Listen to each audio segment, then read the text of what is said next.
Bookish friends, welcome to my September wrap-up part 2. In this video, I will talk about the 9 works that I finished in the second half of September. Like I did in my previous wrap-ups, I will insert the clips that I recorded very soon after I finished those works.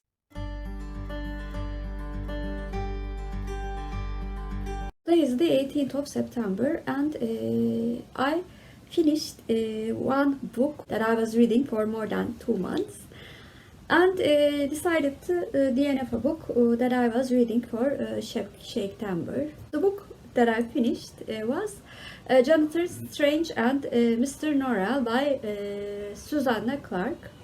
This book was a part of my Big Books But Read project. And considering how long it took me to read this book by myself, sticking to a schedule while reading big books was a good decision for me. But since nobody wanted to read this book with me because of its length, I presume, I read it in very uneven time periods. This book tells an alternate history of the Victorian times, and the magic is real in this world. It has not been practiced in England for more than, I think, 2 centuries. And when a practicing magician, Mr. Norrell, comes to challenge all of the theoretical magicians, our adventures start, and we first follow the events leading up to Mr. Norrell being the only practicing magician in England and up to the emergence of Jonathan Strange, who is the other practicing magician and much more younger than Mr. Norrell. At first, they form a very close bond, and Mr. Norrell takes Jonathan Strange as his apprentice. But as time passes and Mr. Strange becomes much more experienced and powerful, his difference in viewing magic makes their differences split more and they fall apart. And meanwhile, a powerful being in fairyland decides to intervene with the politics of the country by using the fairy magic. First of all, I have to say I really did admire the world building that Susanne Clarke created for this book. And she obviously thought of every detail that she created for this world.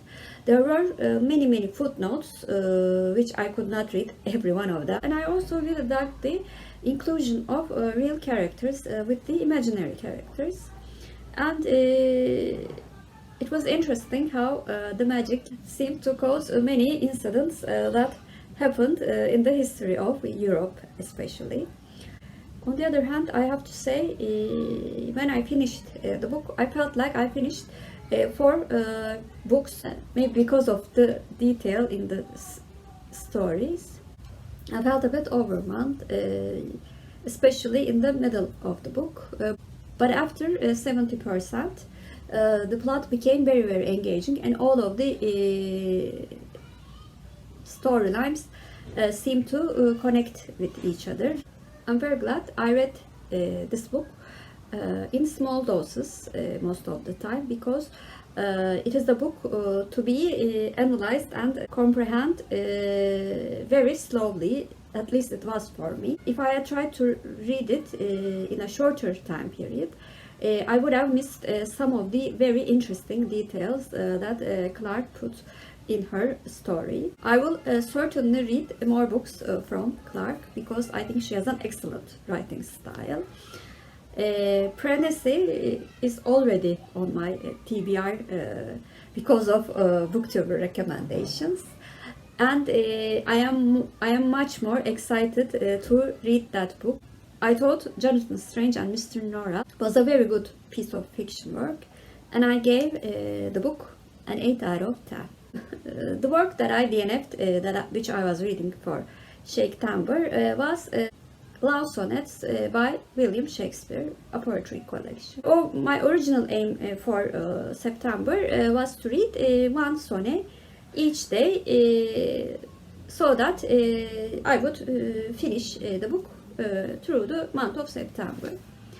However, I realized that the language was very hard to understand for me, and it was my problem with not ever reading Shakespeare before. I only read Macbeth because it was required in the school. I seem to remember not liking the reading experience, but liking the theatrical adaptation much more. So I found it a waste of time to read the words without understanding their meanings, and decided to DNF this work. But I will read a work by William Shakespeare for Shaketember in Turkish, which was actually what I mentioned in a previous video. I think I need to be okay with the fact that I cannot understand Shakespeare, read a work originally written in English in its Turkish editions.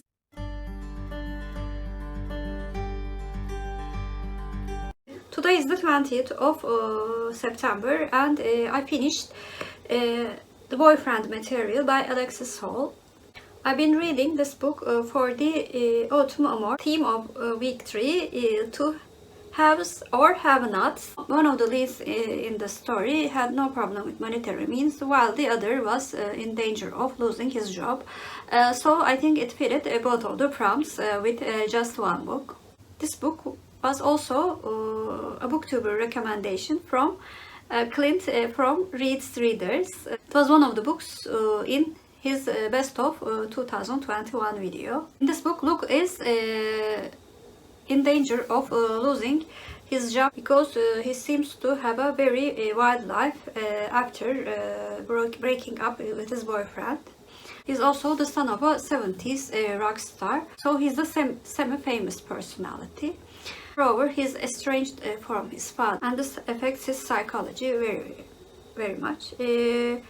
And when he is faced with the danger of losing his job, he has to find a boyfriend which would be suitable and acceptable in the eyes of the society. With the help of his friends, he is set on a date with Oliver, who is an attorney and has a very acceptable life in terms of the society that gives donations to Luke's charity. So they decide to fake a relationship in order to attend this family event, as well as a family event in the house of Oliver's parents.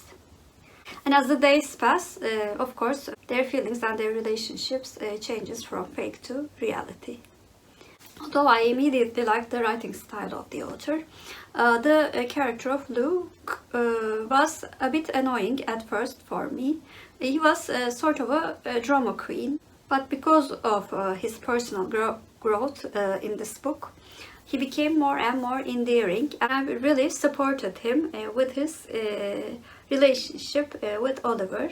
Oliver was a character that was more like me, so it was easier to like him. But I really enjoyed the humor that the author uses. I have to give a content warning about cursing. It is not excessive, but it is very significant. Moreover, this book has very quirky characters, which are very odd. It's a bit of I found it a bit of a coincidence that they would all be included in Luke's friend circle, but their scenes were really funny, so I was not very bothered by that. So in summary, I thought Boyfriend Material was a really decent romantic comedy book. I will certainly read the next book, Husband Material, and the following books, which will come out later in the series. So this book was also suitable for Seriesseptember. I gave Boyfriend Material by Alexis 8 out of 10.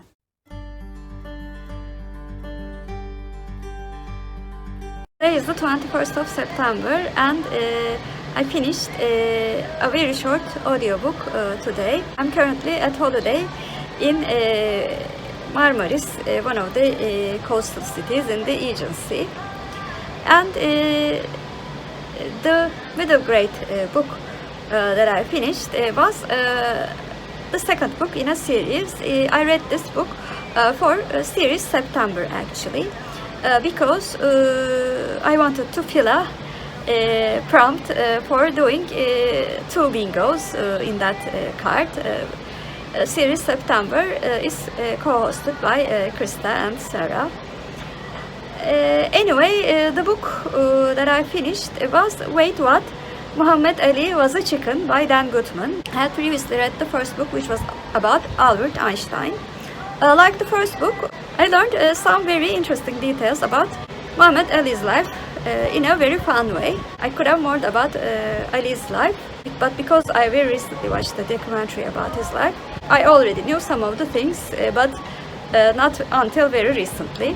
So in summary, like the first book, I thought it was a very decent middle grade non-fiction book. So I gave Wait What? Muhammad Ali Was a Chicken a 7 out of 10.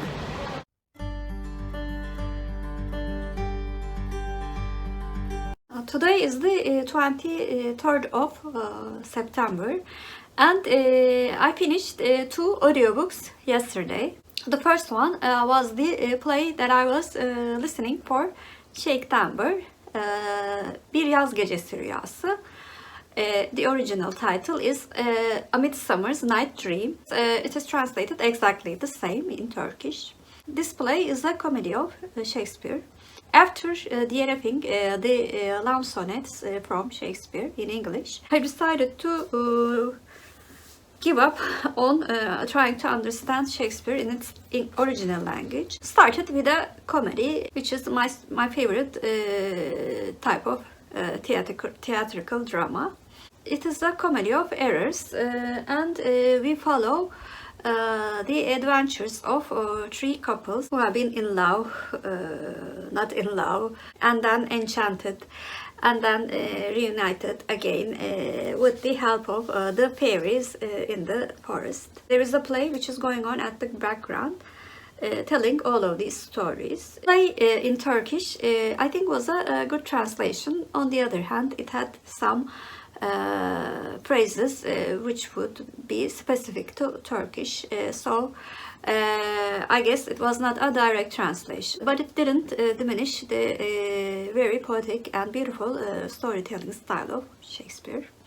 There were some parts which I thought was very beautiful, and I thought it was a very wise decision to listen or to read it in Turkish, since I can now admire the beauty of his words. A lot of the play, on the other hand, was a bit chaotic. Maybe I should have started with a more singular narrative. I found it a bit hard to adapt it to the narrative of the sections of the play and the circumstances relating to the players. I thought it was a very good first step into Shakespeare, and I will most probably listen to more plays from William Shakespeare. In summary, I gave A Midsummer's Night Dream by William Shakespeare a 7 out of 10. And the second audiobook that I finished was actually not on my TBR. I had run out of comfortable audiobooks to listen to during my holiday in Marmaris, and I just wanted to finish a quick audiobook, so I chose the third book in Paddington Bear series by Michael Bond, Paddington Helps Out, and in this short story collection we follow the adventures of Paddington Bear. We follow Paddington during a picnic, during an auction, doing a DIY project, and so on. I found all of the adventures of Paddington Bear very witty, and I like how Paddington is both an adult and a very small child who has no idea what is going on.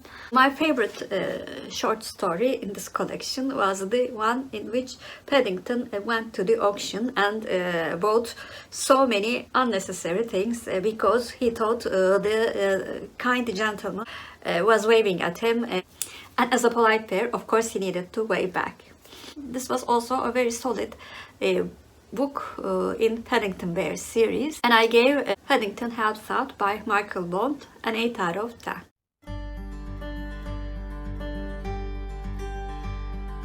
Today is the 24th of September and I finished the book that I was reading for autumnamour for the theme of week 4, which is traditionally published or independently published. I read an independently published book that was graciously gifted to me by the author, Wedding the Widow by Jane B. Knight. In this historical fiction romance book, we follow two couples, Charlotte and Augustus, and Sophie and Ezra. When Charlotte's abusive husband dies in the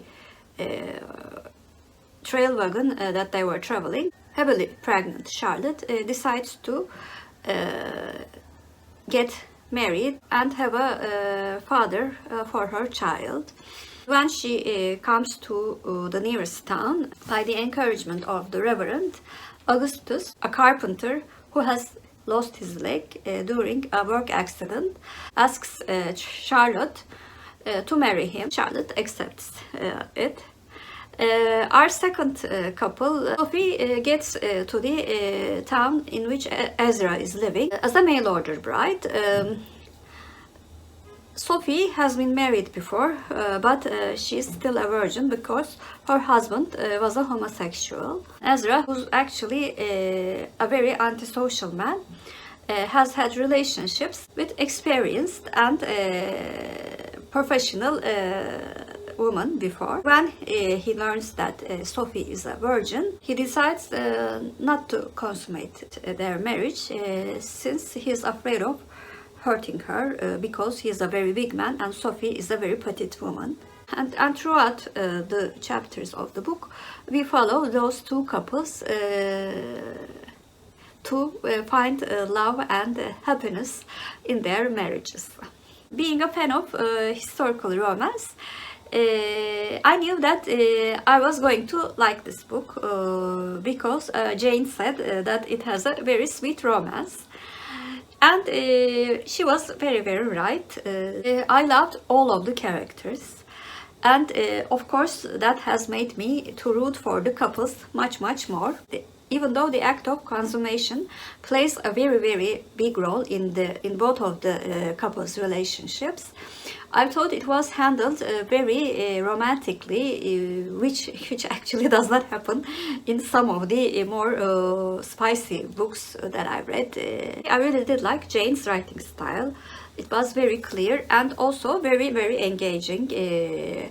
I cannot thank her enough for gifting this book to me. So in summary, I would recommend this book to romance readers, especially the lovers of historical romance. So I gave Wedding the Widow by Jane B. Knight an 8 out of 10, and I will certainly read more books from Jane.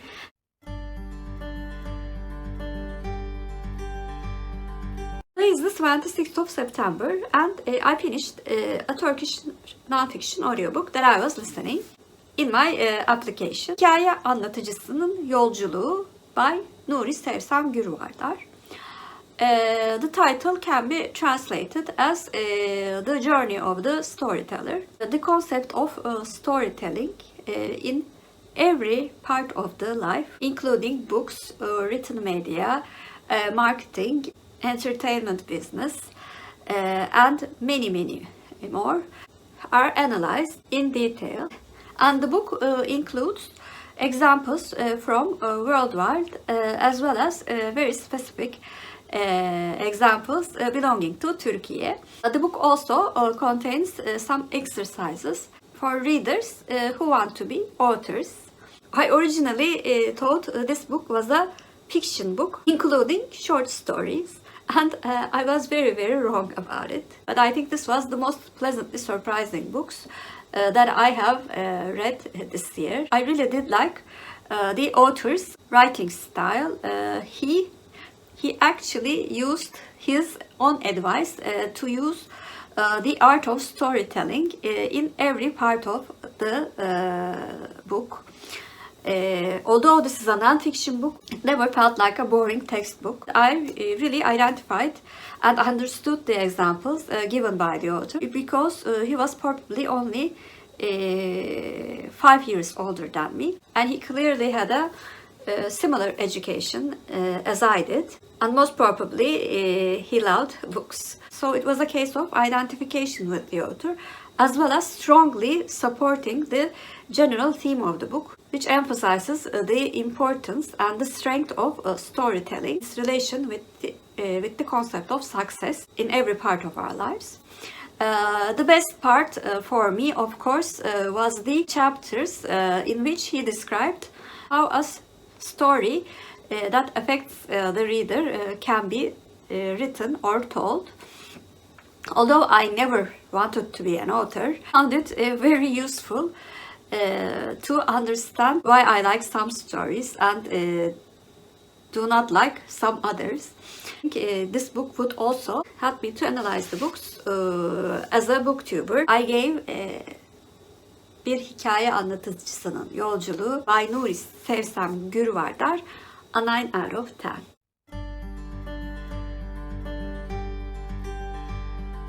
Today is the 27th of September, and I finished the theater play of The 39 Steps, which is the adaptation of John Buchan's thriller novel written in 1917. I read this play for Books of Alfred Hitchcock project because I read The 39 Steps very recently. I decided to read the story in another format.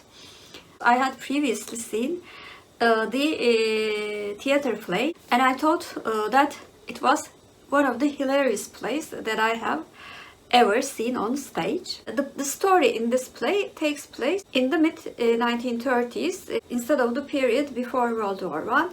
This time we are in the period before World War II.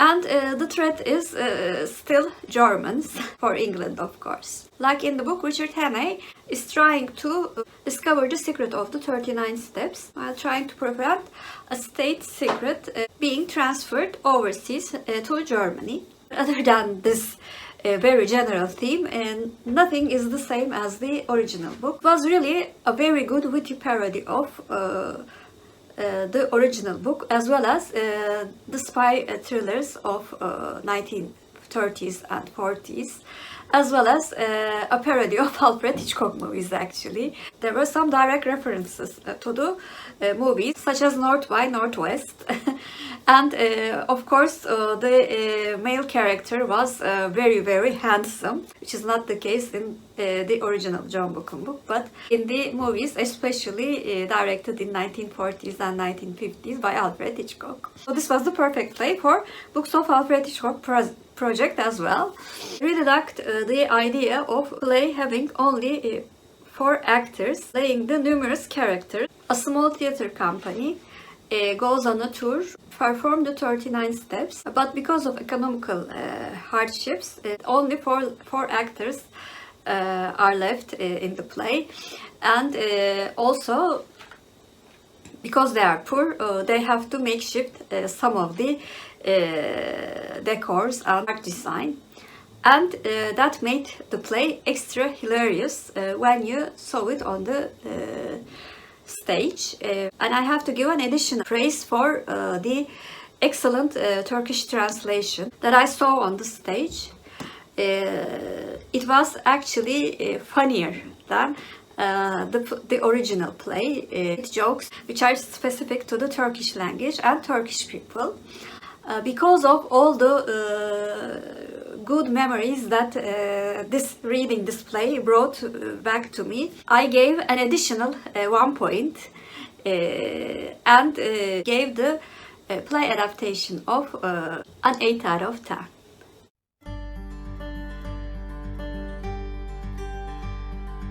Today is the 30th of September, the last day of the month, and I finished The House on the Strand by Daphne de Maurier. I read this book with Charlie Brooke. This book takes place in 1969, the date that the book was written. Richard Young is sort of between jobs and has no idea what to do with his future.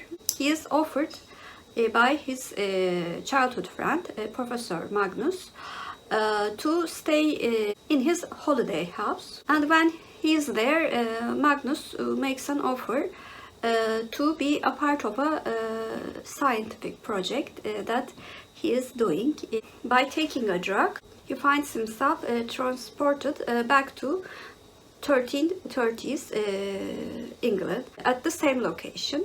His stays at that period are temporary. The more and more he travels back to the past, he feels more and more detached from the present time, and he slowly gets obsessed with a woman from that time. And when his wife and his two stepsons come to live with him, his troubles start to begin, since he cannot travel easily to the past. Things take a very dramatic turn when Professor Magnus also decides to spend time with this family. First of all, I want to talk about the body reading experience. Even though I liked the book and gave it 7 out of 10, I thought the body reading experience much more superior than the book itself.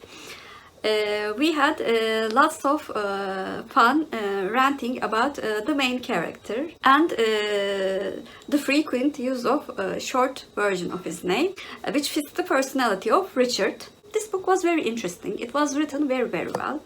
And I felt like I was in that time period because of very detailed and vivid descriptions of the nature of the settlements, of the living. But because the main character was so antipathic, I really did not feel anything when really dramatic things happened to him. I felt so much more for his wife, Vita. We even thought of doing a hashtag which is Vita deserves much better. I quite like the ending of the book, which actually left things a bit vague, but there were two possibilities and enough supporting details were given to verify both of these possibilities. Like I said before, the book was quite decent. It was certainly not my favorite Daphne de Maurier, and I gave The House on the Strand 7 out of 10. So those were the works that I finished in the second half of September. Please comment down below, have you read any of the books that I mentioned in this video, and what did you think of them? If you're a new viewer, first of all, welcome. Please like and subscribe. Hope to see you very soon. Bye.